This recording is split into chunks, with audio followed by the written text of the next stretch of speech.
மனிதனும் இல்லை, மிருகமும் இல்லை, இரண்டும் சேர்ந்த ஒரு மர்ம சக்தி ஒரு அகம்பாவத்தின் முடிவை எழுத வந்தது. பண்டைய காலம், சக்திக்காக உலகமே போராடிய ஒரு இருண்ட யுகம். அந்த இருளின் மையத்தில் ஒரு அசுரன், ஹிரண்யகசிபு. அமரத்துவத்திற்காக அவன் செய்த தவம் விண்ணையே நடுங்கச் செய்தது. அந்த தவத்தின் முடிவில் பிரம்மா தோன்றினார்.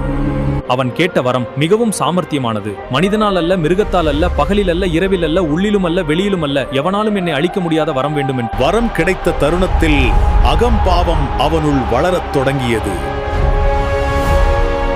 ஆனால் அந்த அகம்பாவத்தின் மத்தியில் ஒரு சிறிய ஒளி இருந்தது.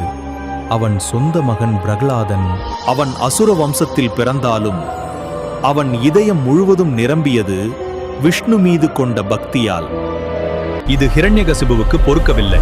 அவன் பலமுறை முயன்றான் அந்த பக்தியை அழிக்க. ஆனால் ஒவ்வொரு முறையும் ஒரு மர்ம சக்தி அந்த சிறுவனை காப்பாற்றியது. ஒரு நாள் அகம்பாவம் உச்சத்தை எட்டியது. எங்கே இருக்கான் உன் விஷ்ணு என்று கேள்வி எழுந்தது. அவர் எங்கும் இருக்கிறார். அந்த பதில் ஒரு புயலை எழுப்பியது. ஹிரண்யகசிபு ஒரு தூணை காட்டி இங்கே இருக்கானா என்று கேட்டு அதை அடித்தான். அந்த நொடி உலகம் இதுவரை காணாத ஒரு நிகழ்வு நடந்தது.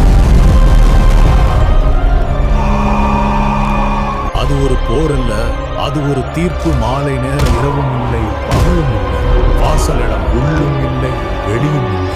அந்த இடத்தில் நரசிம்மன் ஹிரண்யகசிபுவை மடியில் அமர்த்தி ஆயுதம் இல்லாமல் தன் நகங்களால் அகம்பாவத்தை கிழித்தெறிந்தார். அந்த நாள் ஒரு அசுரன் மட்டும் அழிக்கப்படவில்லை, தன்னை கடவுளாக நினைத்த அகம்பாவம் அழிக்கப்பட்டது. அகம்பாவம் எவ்வளவு உயர்ந்தாலும் அதை முடிக்க ஒரு சக்தி எப்போதும் இருக்கும். இன்றும்